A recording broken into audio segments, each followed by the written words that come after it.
Boa noite, prezados amigos, familiares. Estamos aqui hoje para tratar de um assunto que leva muita reflexão, né? A conquista da felicidade, um trabalho pessoal de autorrealização. Eu não sei se vocês repararam, eu coloquei aí a figura de uma muda da árvore da felicidade. Eu não coloquei uma árvore já completa justamente com essa intenção de oferecer a todos nós uma coisa em potencialidade que vai depender do nosso trabalho pessoal de autorrealização, né? E, no caso, a conquista da felicidade. Agradeço ao Neilar, União Espírita Nosso Lar aqui de Jabuticabal, a oportunidade dessa tarefa da noite de hoje e do encontro com todos vocês. Vamos lá então, pessoal. A pergunta que a gente faz é a seguinte: neste mundo em que nós vivemos, a felicidade é possível? Por exemplo, quando nós estamos numa cena familiar como essa, meu marido, recentemente falecido, com uma das nossas netinhas no colo, né? Uma cena muito terna. Num momento assim, a gente fica no estado de felicidade, a gente fica muito feliz, não é? E eu estou colocando essa imagem em homenagem a ele, que sempre foi muito afetuoso com as nossas filhas e com os nossos netos. Bem, mas quando a gente sai dessa cena e começa a pensar no que acontece em toda a humanidade por aí, a gente fica muito preocupado, não é? De repente, a gente começa a pensar em tudo que ocorre nesse mundo. Outras coisas, e eu vou passar isso meio depressa, porque não são coisas muito boas, né? Nós vivemos na humanidade toda questões sociais muito graves. Conflitos, fome, miséria, terrorismo, guerras, não é? Vivemos isso aí no planeta. E mais ainda, além das questões sociais graves que nós vivemos, nós temos questões morais muito graves. Por exemplo, a questão do aborto induzido, do aborto provocado. O mundo todo, a maior parte dos países, já legalizou o aborto. Nos livros da doutora Marlene Nobre, ela escrevia sempre em defesa da vida, e dentro da defesa da vida, uma das coisas que ela combatia era o aborto induzido, o aborto provocado. Ela disse assim, fazendo uma comparação: a Segunda Guerra Mundial matou 50 milhões de pessoas. Segundo dados da Organização Mundial de Saúde, dos abortos conhecidos, estima-se que, em média, 60 milhões de abortos sejam acontecendo no mundo. Portanto, em 6 anos, a Segunda Guerra Mundial matou 50 milhões de pessoas, em um ano, essa prática do aborto induzido mata muito mais, né? Então, é uma questão moral muito grave. Outra questão moral muito grave, e quando eu acompanhei a doutora Marlene durante muitos anos nas viagens lá na Europa, e fiquei conhecendo alguns países, então, por exemplo, lá na Holanda, eu fiquei sabendo que desde o ano 2000 tem a prática da eutanásia neonatal. O líder desse movimento, que é considerado um movimento humanitário, é o Dr. Eduard Verhagen. Ele é chefe da pediatria do Hospital Universitário de Groningen, que é uma cidade lá da Holanda. E ele estima que na Holanda ocorra por ano mais ou menos 15 casos em que ele recomendaria a eutanásia neonatal, ou seja, nasce uma criança com algum defeito, com algum problema, os pais pedem judicialmente a eutanásia, a morte da criança, e o próprio doutor Eduardo Verhagen fez o primeiro caso, e depois até paramédicos vão na sua casa e fazem a eutanásia da criança, né? Ele preconiza esse modelo para todo mundo, onde ele estima que deva ocorrer mais ou menos 600 casos por ano. E agora, relendo ultimamente esse modelo, eu cheguei à notícia de que ele está recomendando também que esse modelo que ele chama de procedimento humanitário se estenda também para a eutanásia de pacientes psiquiátricos graves, que não têm mais o livre-arbítrio. Outra coisa ainda, também que eu conheci lá na Europa, na Suíça, que é um país maravilhoso, é a existência, especialmente em Zurique, de clínicas, de ONGs, onde se promove o suicídio assistido. Então, a pessoa que tem essa proposta, ela se torna sócia dessa ONG, Aí ela vai lá, marca o dia, e por alguns procedimentos pratica-se a eutanásia a eutanásia da criatura, é um suicídio assistido. É suicídio porque eles preparam tudo, mas quem aciona o soro ou quem permite que beber a droga que eles oferecem é a própria pessoa, né? Recentemente eu assisti um filme que eu recomendo para vocês, chama-se Me Before You. A temática é exatamente essa do suicídio assistido lá na Suíça. Inclusive, numa das cartas que vem de lá, existe a sigla Dignitas, que é o nome de uma das ONGs que fazem o suicídio assistido, né? Então, nós estamos, sim, diante de questões morais muito graves. E quando a gente fica pensando nisso, a gente fala, meu Deus, como a gente pode ser feliz num planeta que tem todas essas coisas, né? Mas lá no Evangelho segundo o Espiritismo de Kardec, no capítulo 3, do item 4, que trata das diversas categorias de mundos habitados, nós vamos ver onde é que se situa o nosso planeta nessa categoria, né? Nessa classificação. Então, lá diz o seguinte, olha, os mundos mais atrasados são chamados primitivos, onde acontecem as primeiras encarnações da alma humana. O nosso planeta já passou por essa fase, né? Depois vem mundos de expiação e provas, onde o mal predomina. A Terra, o nosso planeta, está exatamente nessa situação. Depois vem o estágio de mundos regeneradores, onde a alma adquire novas forças, e nós sabemos, por informação dos espíritos, que o nosso planeta está convidado a passar de planeta de expiação e provas para mundos regeneradores. Então, nós dizemos sempre que estamos em crise de transição planetária. Será que nós vamos conseguir fazer isso? Sair desse segundo estágio e ir para os mundos regeneradores?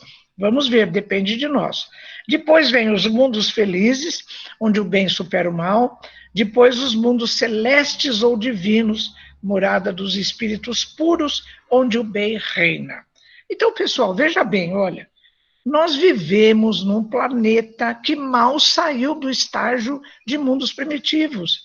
E quando a gente consulta a antropologia, a biologia, nós vamos ver que essas primeiras encarnações humanas aqui no planeta aconteceram há mais ou menos 3,5, 4 milhões de anos.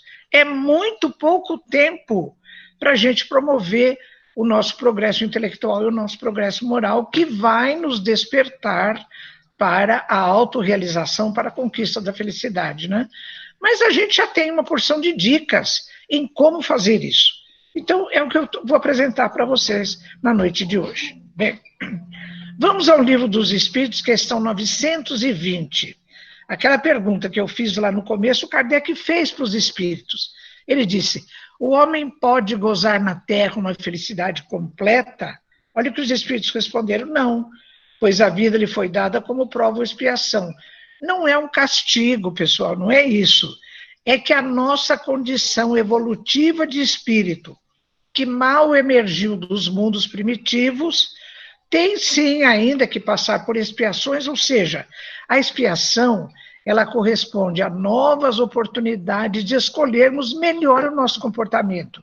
E às vezes provas são momentos difíceis pelos quais nós passamos e podemos optar sim por passar de uma maneira serena, de uma maneira confiante, sabendo que aquilo um dia vai terminar, né? Ainda continuando, esse mesmo texto da resposta, mas ele pode abrandar os seus males e ser tão feliz quanto se pode ser aqui na Terra. Olha, nós já temos uma saída. Então, cada um de nós, apesar de tudo que nós vimos aí, cada um de nós pode ser tão feliz quanto se pode ser aqui na Terra, né? É uma felicidade relativa. A gente entende isso desde o começo. No Evangelho segundo o Espiritismo, capítulo 5, no item 20, está escrito assim, olha, cada qual tem a sua parcela de trabalho e de miséria, seu quinhão de sofrimento e desengano. E isso tudo é devido à nossa condição evolutiva, não é? E o texto continua, não obstante, não se deduza que a Terra esteja sempre destinada a servir de penitenciária do espaço, porque às vezes, mesmo no meio espírita, eu vejo companheiros fazerem orações assim: nós que estamos neste mundo que representa uma verdadeira penitenciária, um hospital do espaço, eu falo, meu Deus, pobre de nós, né? Estamos numa penitenciária e no hospital do espaço. Em termos relativos, sim, dada a nossa condição evolutiva, né? Mas, em seguida, no Evangelho, no capítulo 3, item 14, nós temos uma mensagem de Santo Agostinho. Santo Agostinho foi um filósofo extraordinário, eu vou voltar a ele no final da palestra, e ele tem várias mensagens que ele deu a Kardec que constam do Evangelho segundo o Espiritismo. Então ele diz assim: nem todos os espíritos encarnados na Terra encontram-se em expiação. Por quê? Nós sabemos que existe a nossa maior prova, expiação. Na realidade, ela representa oportunidade de aprendizado, não é? Mas tem espíritos mais evoluídos que o nosso padrão aqui na Terra e que reencarnam outra vez missionariamente. Eu vou citar só 2 exemplos para vocês. Olha, no livro Libertação, de André Luiz, nós temos a figura de Matilde. Ela foi mãe de Gregório, que é um líder de uma grande equipe obsessora. E ela trabalha durante muito tempo numa tarefa junto com o Gúbio, que havia sido pai de Margarida, que está sendo obsediada por Gregório, e eles fazem uma força-tarefa quando, no final da história, ela se apresenta voluntariamente para reencarnar em missão aqui na Terra, acolher esses 2 espíritos, Gregório e Margarida, para ajudá-los na sua evolução espiritual. Então, é o que o Santo Agostinho está dizendo, né? Outro exemplo que eu vou dar para vocês é também no livro Nosso Lar, de André Luiz, também tem o filme. Vocês se lembram, quem leu o livro ou quem assistiu o filme, que a mãe de André Luiz, ela teve um casamento muito difícil. O marido dela teve relacionamentos extraconjugais, e 2 moças que tiveram relacionamento extraconjugal com ele, que eram espíritos muito necessitados, ainda estão em sofrimento. Então, a mãe de André Luiz, que já é um espírito muito evoluído, ela também se oferece para reencarnar em missão, para acolher esses 3 espíritos, o do marido e o dessas 2 moças que foram amantes do marido, né? Então, é o que está dizendo Santo Agostinho: nem todos os espíritos encarnados na Terra encontram-se em expiação, são espíritos missionários. Vamos voltar à questão 920 do Livro dos Espíritos, não é? Lá está o nosso consolo, porque diz assim: cada um de nós pode ser tão feliz quanto se pode ser aqui na Terra. Vamos continuar aí no Livro dos Espíritos, nas questões seguintes, porque nós vamos ter várias dicas de conseguir isso, ser tão feliz quanto se pode ser aqui na Terra. Kardec pergunta, olha, na questão 922, há uma medida comum de felicidade para todos os homens? A resposta é longa e eu vou dissecá-la para vocês. Então, a primeira resposta, para a vida material, a posse do necessário. Depois, para a vida moral, mas eu vou parar aqui. Para a vida material, a posse do necessário. Quando a gente lê essa resposta, a gente já fica meio encabulado, não fica? Quem de nós só tem o necessário? A gente nem sabe o limite entre necessário e o supérfluo, não é verdade? Então, tem uma página de Emmanuel em que ele dá um recado para a gente. Ele diz assim, olha, uns queriam um emprego melhor, outros só um emprego, né? Tem milhares de brasileiros nessa situação aqui, e muitos outros países também, não é só aqui, não. Ele continua, uns queriam uma refeição mais farta, outros só uma refeição. Uns queriam uma vida mais amena, outros apenas viver. Uns queriam pais mais esclarecidos, outros apenas ter paz. Uns queriam ter olhos claros, outros apenas enxergar. Uns queriam ter voz bonita, outros apenas falar. Uns queriam silêncio, outros poder ouvir. Uns queriam um sapato novo, outros apenas ter pés. Uns queriam um carro, outros andar. Uns queriam o supérfluo, outros apenas o necessário. Essa questão de supérfluo e necessário, eu me lembro sempre que lá em casa tem uma uma coisa muito particular da nossa família, né? O meu marido e as minhas filhas, loucos por chocolate. Então, às vezes, meu marido saía para fazer aquelas comprinhas que ele gostava e ele vinha lá com os tabletinhos de chocolate. Então, ele punha na mesa e falei, comprei também uns supérfluos necessários, né? Porque lá em casa, essa questão de chocolate era um supérfluo, mas era necessário porque o pessoal lá é louco por chocolate. Bom, vamos voltar à questão 922. Então, há uma medida comum de felicidade para todos os homens, do ponto de vista material, a posse do necessário. Mas a resposta continua. Para a vida moral, a consciência pura. E ainda continua, mas eu vou parar por aqui. Vamos ver. Moral com consciência pura. Eu fico me lembrando do meu pai. Meu pai tinha uma frase que era assim, muito frequente. Ele dizia assim, quando você colocar a sua cabeça no travesseiro, você tem que ter a sua consciência tranquila. Se não tiver, no dia seguinte você levanta e vai resolver esse caso, não é? Porque a gente dormir com a consciência chamada pesada realmente é muito difícil. Bom, vamos ver para a vida moral a consciência pura. Vamos dissecar esse pedacinho aqui. Moral e consciência. Então Kardec pergunta aos espíritos, olha, que definição se pode dar à moral? Eu fiquei muito feliz quando eu vi essa questão 629 do Livro dos Espíritos, porque quando falava em moral, eu perguntava assim, escuta, mas a moral, de modo geral, esse conceito de moral, tem um viés geográfico. Porque assim, segundo a moral, segundo os costumes aqui no Brasil, o casamento é monogâmico, casa um com um. Mas tem país lá no Oriente em que o casamento é poligâmico. Outras pessoas poderiam me dizer, Irvênia, o conceito de moral também tem um viés temporal. Porque a gente diz assim, agora é assim, mas lá no meu tempo, no tempo da minha avó, era diferente.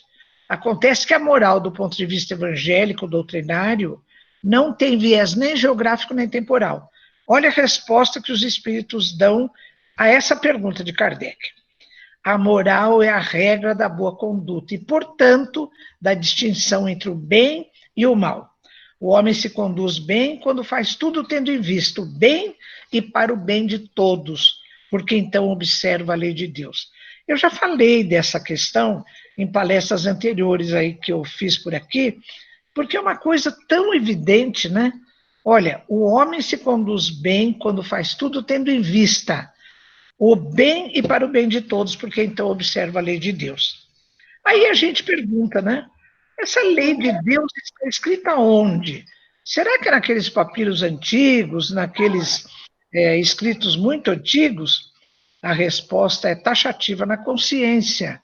Então, nós temos no fundo da nossa consciência a noção do que é certo e do que é errado. Então, quando a gente fala em moral e consciência, eu acabei deduzindo assim, olha, pessoal, quanto mais desperta, quanto mais despertada a nossa consciência, mais nós nos dispomos a escolher o bem e para o bem de todos. Então, o verbo que faz esse link entre moral e consciência é o verbo escolher. Esse verbo é muito importante. Ele é tão importante que na física quântica, atualmente, eu achei uma citação sobre ele. Esse físico teórico, Amit Goswami, ele é de origem indiana, radicado nos Estados Unidos. Ele tem vários livros, um deles é o Universo Autoconsciente, em que ele dá esse conceito de consciência. Olha, a consciência é o fundamento do ser, que é o que a gente chama na doutrina espírita de espírito, né? Fundamento do ser que se manifesta como sujeito que escolhe e vivencia o que escolhe. E ele diz, assim, o ato de escolher passa a ser a principal função da consciência. Ele diz, isso é tão importante que ele já preconiza que nós possamos atualizar o preceito cartesiano. Penso, logo existo. René Descartes, lá, filósofo importante da chamada Revolução Científica do século XVII, ao invés de dizer penso, logo existo, ele quer atualizar para escolho, logo existo. Porque ele diz, o ato de escolher é posterior ao ato de pensar. Olha que coisa importante essa função da nossa consciência que é escolher, né? Que é escolher. Bom, Vamos voltar à questão 922 ainda. Há uma medida comum de felicidade para todos os homens, vamos repetir. Do ponto de vista material, aposto necessário. Do ponto de vista moral, consciência pura. E olha, ainda não para aí, não. E a fé no futuro. Eu já falei dessa fé em palestra anterior, mas vou ter que falar de novo, né? Então vamos ver o que tem a ver fé com felicidade. No Evangelho segundo o Espiritismo, capítulo 19, tem 12, tem um conceito de fé que é extraordinário. Lá está escrito assim: a fé é o sentimento inato no homem da sua destinação futura. É outra coisa que a gente tem dentro do nosso psiquismo. Assim, a gente sabe que o nosso destino é a transcendência, é a evolução espiritual, é o que Sócrates chamava de areté, né? É chegar ao refinamento das nossas escolhas. E esse texto ainda continua. É a consciência das prodigiosas faculdades que o homem traz em germe no íntimo, a princípio em estado latente, mas que ele deve fazer germinar e crescer através da sua vontade ativa. Então, nós sabemos também que nós temos potencialidades, mas a gente às vezes fica assim, faz que não vê, né? Mas quando surge a necessidade, pela nossa vontade ativa, a gente pode desenvolver. Por essa razão, penso eu, é que Jesus, em repetidas vezes, ele dizia: podeis fazer o que eu faço e muito mais. Imagina se a gente se atreve a pensar que poderia fazer o que Jesus fez, né? Mas ele dizia, certamente, para nos lembrar desse sentimento inato que nós temos, da nossa consciência de que temos prodigiosas faculdades no nosso interior, mas que nós precisamos fazer germinar através da nossa vontade ativa, né? Quando a gente fala em vontade ativa, eu me lembrei desse conceito de Santo Agostinho. Pessoal, eu ando muito contente ultimamente, muito feliz, porque eu sempre tive vontade de estudar filósofos. E agora, aos 80 anos, eu estou tendo oportunidade de fazer um curso de filosofia. É um curso não acadêmico, tudo, mas a gente está estudando muitos filósofos. Um deles que a gente estudou ultimamente foi Santo Agostinho, teólogo e filósofo católico, do grupo chamado Patrística Latina, né? E ele faz uma apreciação sobre a vontade que eu achei muito bonita. Ele diz assim: vontade é diferente de razão.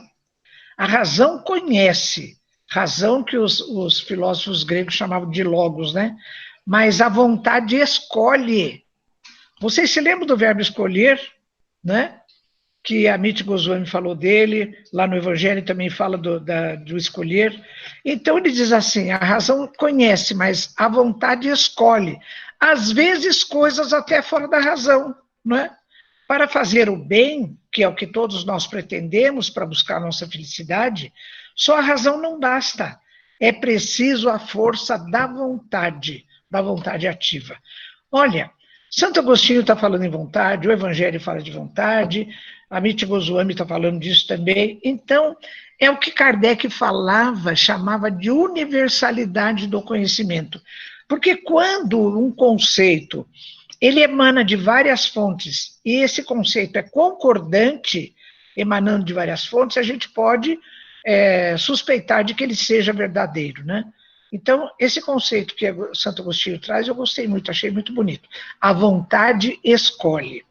Por isso é que no Evangelho segundo o Espiritismo, no capítulo 17, cujo título é Sede Perfeitos, no item 4, nós vemos lá a definição do que seja o verdadeiro espírita, né?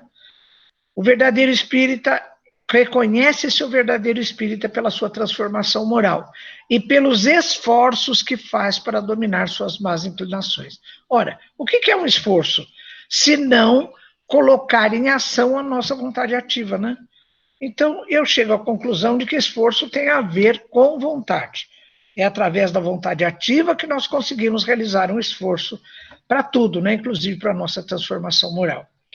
Então, eu cheguei à conclusão, pessoal, não sei se vocês vão concordar comigo, que são inatos no nosso psiquismo, nós já nascemos com isso, a noção da lei de Deus, ou seja, aquela noção de separar o que é certo do que é errado, e a noção de fé, que é esse sentimento inato da nossa destinação futura.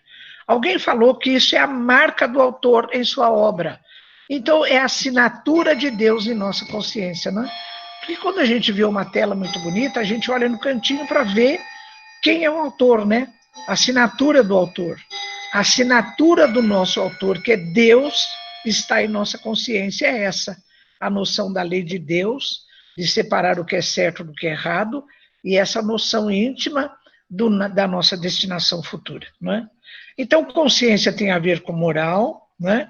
Porque nós vimos lá na questão 629 que a moral consiste em fazer o bem e para o bem de todos. E a fé tem a ver com autorrealização. Então, a busca da nossa felicidade é um esforço, que nós vamos fazer através da nossa vontade ativa, de autorrealização. É a consciência das prodigiosas faculdades que trazemos em germe no íntimo e que devemos fazer desenvolver pela nossa vontade ativa. Então, temos dentro de nós as ferramentas para construir a nossa própria felicidade, né?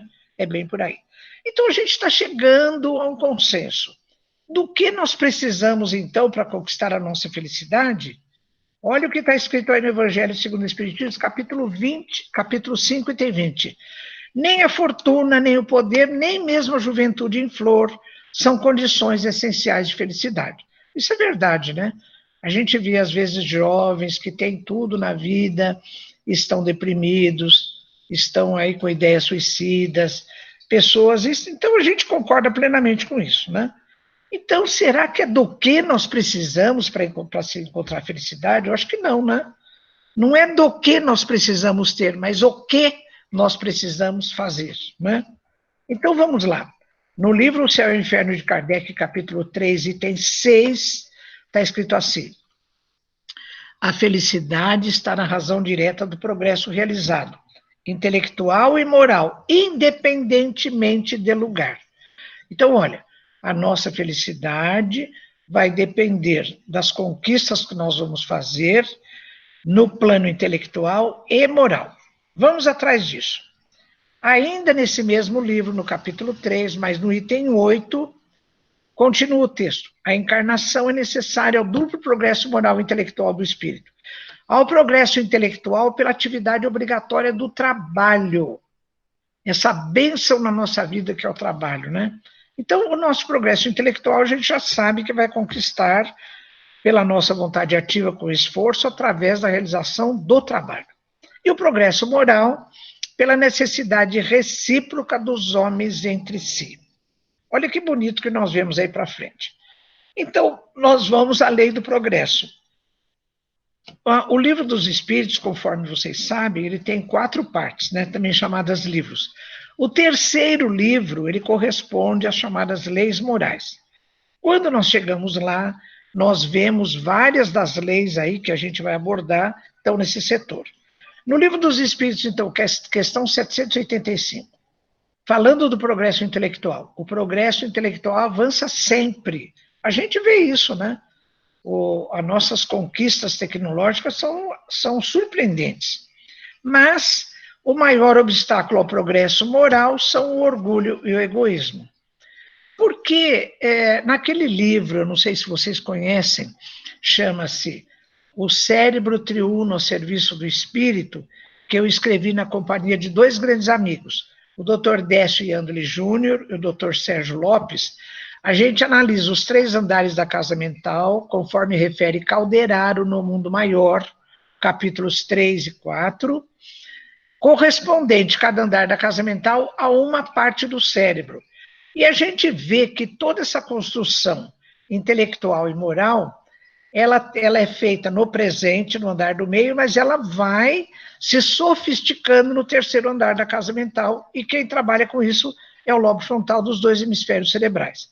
Então, a gente parte do princípio que o progresso intelectual e moral, que vão se sofisticar lá no terceiro andar, nos lobos frontais, eles deviam estar juntos, né? Mas a gente acaba vendo que nem sempre o progresso moral do indivíduo acompanha o seu progresso intelectual. Pelo contrário, tem pessoas altamente intelectualizadas e que têm baixa moralidade, né? A gente cansa de ver isso. Então, a gente faz essa pergunta que Kardec fez aos espíritos. Como o progresso intelectual pode conduzir ao progresso moral, se eles nem sempre são condizentes, né, estão no mesmo nível? Dando a compreensão do bem e do mal, pois então o homem pode escolher. Olha aí outra vez o verbo escolher, né? Eu ficava pensando, falei, meu Deus, mas eu tive muita dificuldade em entender isso. Até que aqui em Jaboticabal mesmo, faz uns anos, a minha filha Cristiana disse assim, mamãe, hoje tem uma psicóloga de Ribeirão Preto, vem fazer uma palestra aqui no Centro Espírita. Vamos? Eu disse, vamos. É a doutora Célia Jorge. E ela tocou exatamente nesse assunto. Eu disse, vamos ver então se ela vai me esclarecer. E ela falou uma coisa extraordinária. Ela disse assim, olha, para que o progresso intelectual possa ajudar o progresso moral, é necessária a vivência da situação. E ela fez um exemplo. Ela disse assim, por exemplo, vamos supor uma pessoa que tem dificuldade de perdoar. A vida vai ser boazinha com essa pessoa e vai lhe colocar na sua frente situações em que ela seja motivada a perdoar. Que situações serão essas? De injustiça, não é? De ingratidão. Então, a pessoa vai reclamar, fala, puxa vida, mas eu fiz tanto por aquela pessoa, olha que ingratidão. Ela devia agradecer, porque a vida está lhe chamando a atenção que tem um aspecto aí, na sua questão moral, que ela precisa resolver. Então, se ela conseguir vivenciar isso e exercer o perdão, isso vai lhe acrescentar progresso moral. Eu comentava isso com a minha irmã lá de Uberlândia, a Regina, que é presidente do Centro Espírita e é pedagoga. Ela disse, Vênia, mas não para por aí, não. É preciso que nessa vivência haja atuação da vontade ativa, de se fazer um esforço para que isso aconteça. Então, olha, pessoal, como a gente vai juntando as coisas.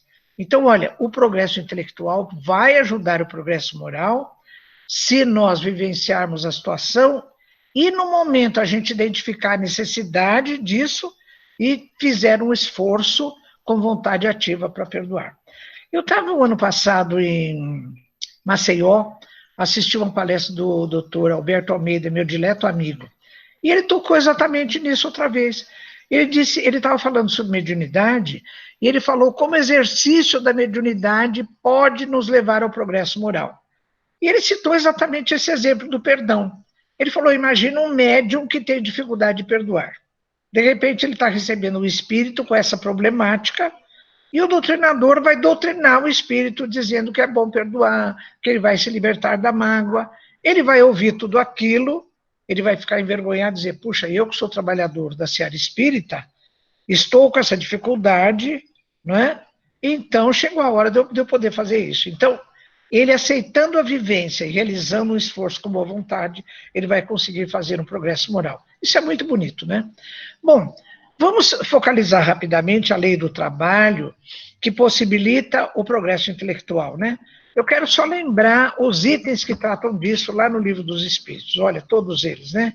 Isso é muito bonito. Tudo trabalha na natureza, toda ocupação útil é trabalho.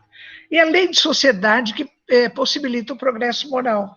Eu adoro essa figura, porque os adultos estão de costas um para o outro, mas os bebezinhos, a nova geração já tá se comunicando, né? Olha o que está escrito no Livro dos Espíritos, questão 766. Deus fez o homem para viver em sociedade. O homem que vivesse isolado não teria como exercer a caridade. Somente no contato com os semelhantes, nas lutas mais penosas, ele encontra ocasião de praticá-la. Esse segundo trecho está no Evangelho segundo o Espiritismo, capítulo 17, item 10. Caridade. Será que a gente tem noção exata do que é caridade? Kardec perguntou para os espíritos, Livro dos Espíritos, questão 886. Qual o verdadeiro sentido da palavra caridade, como a entende Jesus? Então vejam bem, olha, o exercício da caridade faz parte da nossa vivência social, que possibilita o progresso moral. Resposta: benevolência para com todos, indulgência para com as imperfeições alheias, perdão das ofensas. Não tem nada de material aí, né? Então a gente pergunta, mas será que quando eu faço uma doação material, isso não é caridade? é caridade se esse ato estiver com o colorido afetivo do amor. Aí será caridade, né? Porque estará pelo menos com benevolência fazendo esse colorido afetivo, né? Então, olha, pessoal, vamos terminando. Já estou no trecho final. Então, a conquista da nossa felicidade, ela resulta em harmonização com a lei divina, não é? Que corresponde a fazer o bem, conforme nós vimos, e para o bem de todos. Não adianta, numa situação, a gente resolver alguma coisa que vai beneficiar um ou dois, não. Todos os envolvidos numa questão têm que receber esse bem, né? A nossa escolha tem que visar o bem e para o bem de todos. Bom, eu quero mostrar para vocês agora no terreno da ciência uma pesquisa, acho que é a maior pesquisa já realizada em universidade na Harvard, pesquisando bem-estar físico, bem-estar mental, felicidade, todos esses aspectos, né?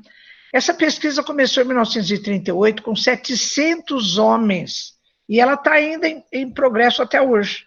Esse processo até hoje. Já estamos na 4ª geração de pesquisadores. E quem faz esse artigo é o Dr. Robert Waldinger, psiquiatra norte-americano, né? Então, eles pesquisam desenvolvimento humano, felicidade, longevidade, saúde e assim por diante. Essa pesquisa começou em 1938, portanto, ela já tem 82 anos, né? Então, começou com 700 homens, divididos em 2 grupos.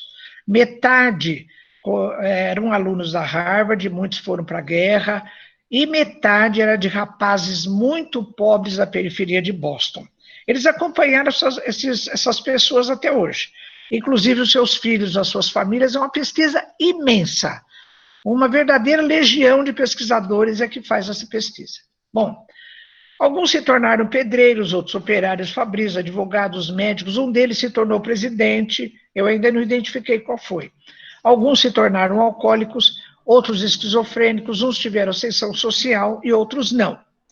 Mas eu selecionei do artigo que eu li 3 resultados que eu achei importantes para o nosso tema. Após 80 anos, 60% dos que começaram ainda estão vivos na faixa dos 90 anos, né? Então, o primeiro resultado que eu selecionei para contar para vocês, olha. Então, é assim. Entrevistando todo mundo, o grupo que diz que vive em solidão, que é mais de 20%, e 20% eu acho uma frequência muito alta, né? Eles se mostraram menos felizes, a saúde piora mais depressa na meia-idade, funcionamento cerebral diminui mais cedo e vivem menos tempo. Os que se mostraram com vida social, têm família, têm amigos, ligações com a família, com amigos, com a comunidade, são mais felizes, fisicamente mais saudáveis e vivem mais tempo. Mas tem um porém, não é qualquer qualidade, precisa ter qualidade no relacionamento, não basta conviver, é preciso o colorido do afeto e da amizade. Se você tem uma família harmoniosa, se você tem um grupo de amigos, você sabe que pode contar com eles, isso é um amplo fator de felicidade. Bom, resultado 2, é em função dessa pergunta. Quando a criatura fazia 50 anos, ia um entrevistador na casa dele e perguntava: o que você julga importante para que você chegue aos 80 anos sendo feliz? E a maior parte respondia assim: eu quero ter ascensão social, sucesso profissional, estabilidade econômica e saúde do corpo. Ou seja, todos achavam que a felicidade estava na fama, no dinheiro e na saúde. Então, o indivíduo aí aos 50 anos falando: não, olha, se eu tiver tudo isso, se eu tiver projeção social, dinheiro e saúde, eu serei feliz. Bom, nessa mesma pergunta, quando esse indivíduo de 50 chegou aos 80, eles tornaram entrevistar. E olha a resposta. Todos eles dizem assim: a felicidade não dependeu de características médicas, nem econômicas ou profissionais, mas do grau de satisfação que sentiu nas suas relações. Suportavam melhor dores físicas e morais, mesmo aqueles que foram para as guerras, voltaram mutilados ou com problemas mentais, eles suportavam melhor as suas dores físicas e as suas dores morais, né? Então, aos 50 anos, eu repito, muitos acreditavam que a fama, o dinheiro, lhes trariam felicidade. mas depois eles reconheceram que o mais importante era a qualidade do seu relacionamento, tanto familiar quanto na comunidade de amigos. E o terceiro resultado, fatores de influência nos mecanismos cerebrais. Então, aos 80 anos, chegaram à conclusão seguinte: o cérebro se mantém mais saudável, a memória se mantém mais estável nas pessoas em que sentem que podem contar um com o outro, mesmo que briguem de vez em quando. Então, se você tem na sua família um relacionamento em que você sabe, apesar das briguinhas costumeiras, você sabe que pode um contar com o outro, isso é um fator de felicidade. Se no seu grupo de amigos também, mesmo você tendo ideias divergentes e tudo, mas você sabe que numa hora difícil ele vai estar ao seu lado, esse é o maior fator de felicidade. Então, olha que coisa boa, né? Essa pesquisa que já tem mais de 80 anos, ela vem mostrando que a saúde física, a saúde mental, o bem-estar de modo geral e a chamada felicidade, ela tem o seu fator. O seu fator não está na fama, nem no dinheiro, nem no poder, mas na maneira como nós nos relacionamos com os familiares e com os amigos, né? Isso é muito bonito. Mas, pessoal, agora eu quero falar para vocês o seguinte, olha.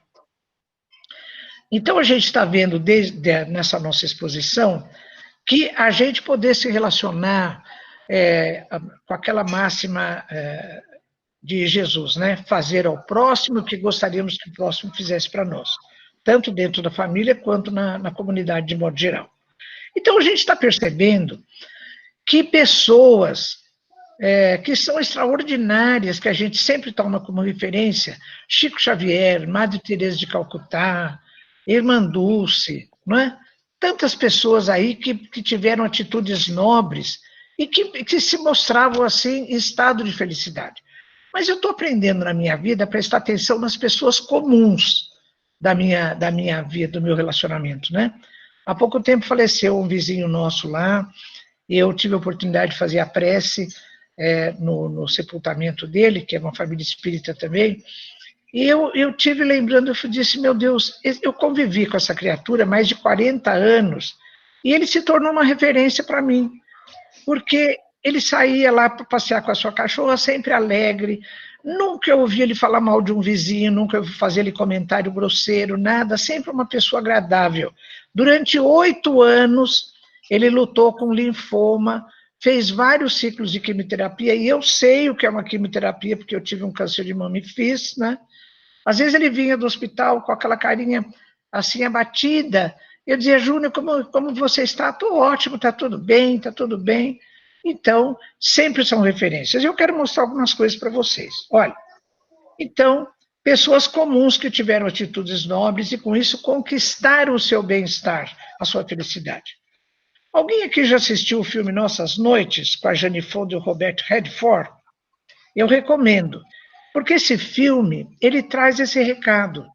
É assim, eles estão na faixa dos 70 anos, eles são viúvos, e moram um na frente da casa do outro. Um dia ela atravessa a rua, vai na casa do seu vizinho, e de maneira muito constrangida, ela acaba falando que ela veio convidá-la para dormir com ela. Ele leva um susto, né?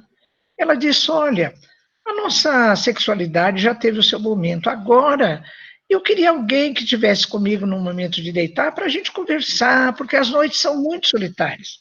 Ele fica meio indeciso, mas depois ele acaba aceitando o convite e eles acabam, os dois, tendo um ganho, porque um começa a se envolver com os problemas do outro, com a felicidade do outro, e acabam tendo um final feliz, digamos assim. Não vou contar a história, depois vocês podem ler, podem assistir o filme, né? Mas eu quero referir uma outra pessoa, Zeli Chaibel. A Zeli, ela, aos 65 anos, ela teve um câncer de mama. Ela tinha 44 anos. Ela fez cirurgia, entrou em radioterapia, mas ela entrou em profunda depressão. E ela acabou sendo paciente desse meu grande amigo, Dr. Gilson Luiz Roberto, que é homeopata. Ele é presidente da Associação Médico Espírita do Brasil. E ele foi tratando da Zeli e depois conseguiu, aos poucos, levá-la para atendimento espiritual. E ela não conseguia falar, então ele dizia, Zeli, escreva. Ela escrevia alguma coisa. Bom, ela foi indo, foi indo, foi indo, e depois, à medida que ela foi tendo atendimento espiritual e vendo outros casos piores do que o dela, ela foi se envolvendo com o sofrimento alheio e tentando ajudar. O primeiro livro que ela escreveu foi esse aqui, olha, O Vai e Vem da Vida. E no capítulo 7, que se chama Rompendo o Véu da Neblina, ela diz exatamente como ela conseguiu sair daquele estado depressivo, daquela neblina, e enxergar o outro, né, que depende, que precisa de recurso mais do que ela. Ela se tornou uma escritora. Então, quando eu pedi para o meu amigo, eu disse, Gilson, você tem algum caso de algum paciente que tenha dado a volta por cima? Não precisa dizer a pessoa. Aí, um dia que eu encontrei ele, eu falei, Vênia, não só a Zeli autorizou você a divulgar o nome dela, como ela deu o site dela, coloca à disposição das pessoas, porque hoje ela tem prazer em ajudar. Ela superou esse problema dela, como muitos de nós superamos, né?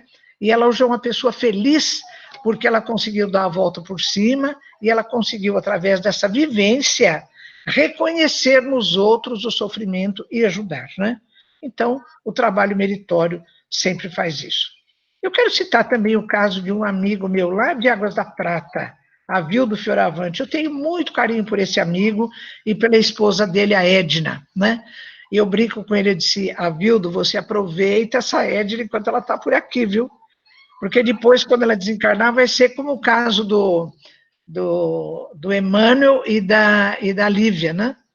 Eu falei, a Edna, quando ela desencarnar, ela vai estar lá em cima e você vai ficar aqui embaixo junto com a gente, né? E ele dá risada. Mas o Avildo, o que ele fez? Ele era um empresário lá de São Bernardo do Campo, e depois de aposentado ele foi para Águas da Prata. Bom, a cidade é muito pequena, não se tinha muito o que fazer lá, e ele acabou se envolvendo na questão de uma creche, e dessa creche ele acabou vendendo a creche para a prefeitura, aproveitou metade do terreno e construiu um instituto de atendimento para jovens carentes. Eu fui lá com a minha irmã Regina visitar 2 vezes, né? Então, foi muito bonito isso, esse trabalho que o Avildo está fazendo é muito bonito, né? E não é que ele não tenha problemas, ele tem problemas pessoais, mas ele se incomoda tanto em fazer a caridade e ajudar os jovens carentes, e não é só de Águas da Prata, da região, né? Crianças e jovens, até 17 anos. Então, através disso, ele encontra um bem-estar, né? Um bem-estar espiritual.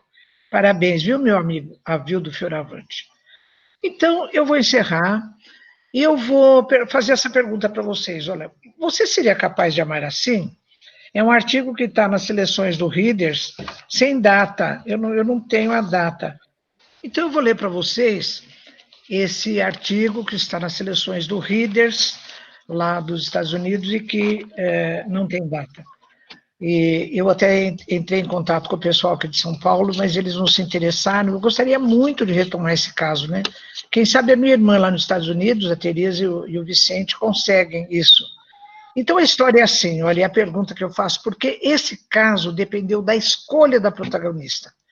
A história começa em 1950, no apartamento dos Taylor, em Walton, Massachusetts, nos Estados Unidos.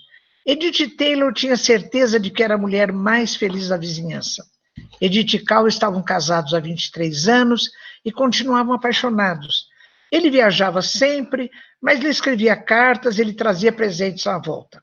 Em fevereiro de 1950, Cal foi enviado pelo governo americano para Okinawa, no Japão, onde deveria ficar por alguns meses. Mas o tempo foi passando e Cal escrevia: Edith, tenha paciência, mais 1 mês, mais 2 meses, e assim o tempo foi passando e as cartas rareando. Fazia já 1 ano quando chegou nova carta e Edith se sentou no sofá quando leu. Querida Edith, gostaria de dizer que não estamos mais casados. Cal havia se casado por procuração no México com Aiko, a sua empregada doméstica lá no Japão. Aiko tinha 19 anos e Edith 48. Edith sofreu muito, mas ela não podia acreditar que Cal tivesse deixado de amá-la e achava que algum dia ele voltaria para casa. escreveu a Cal pedindo que a mantivesse a par da sua vida, e as cartas continuaram. Assim, ela ficou sabendo quando nasceu Maria, em 1951, e ela em 53. Edith enviou presentinhos para as meninas. Cal passou a comentar pelas cartas que estava perdendo peso, e os exames denunciaram. Ele tinha um câncer no pulmão em estado avançado. Suas economias estavam se esvaindo com o tratamento, ele estava muito preocupado com as filhas. Então Edith compreendeu que o seu último presente a Cal seria promover a sua paz de espírito. Se Aiko concordasse, ela receberia as meninas e as educaria em Walton. Apenas em 1956, Aiko cedeu devido ao estado muito difícil do pós-guerra no Japão. E assim, Maria, com 5 anos, e Ellen, com 3 anos, foram enviadas para os Estados Unidos para a tia Edith. Tristes eram os momentos em que chegavam cartas de Aiko, perguntando se as meninas choravam, se conseguiam dormir, se chamavam por ela.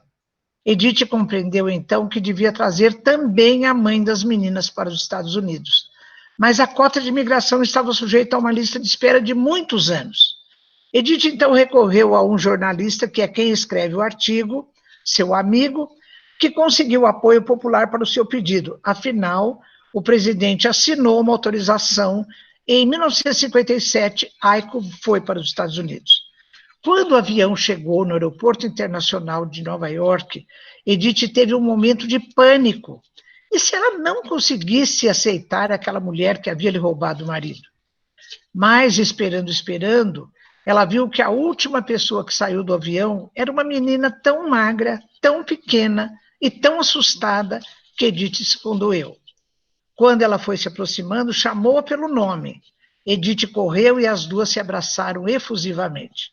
7 anos depois, quando foi escrita essa história, comenta o jornalista, Edith, Aiko e as 2 meninas já crescidas vivem no seu apartamento em Walton.